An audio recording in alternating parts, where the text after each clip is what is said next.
Welcome to Sweet Life Beat Life. We hope this video helps. You need to start now. Verify you have admin or owner access so changes will stick.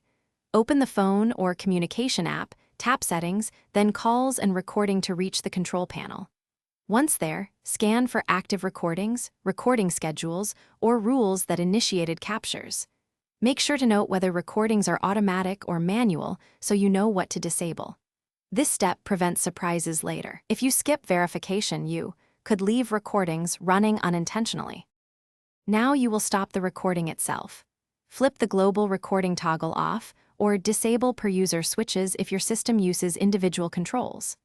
Next, inspect call flows, auto rules, or integrations that trigger recording and delete or edit those entries to prevent reactivation. After making edits, save settings and wait for confirmation in the UI. The app should show recording as off or inactive. Make sure to log out and back in, if needed, so the new state propagates to client devices. Finish by confirming cessation and handling stored files. Open storage or archive, list existing recordings, and follow your retention policy to export or delete them. Also, check any third-party integrations or compliance systems and remove save triggers so recordings cannot restart. Once done, place a short test call and verify no recording icon appears and no new file is created.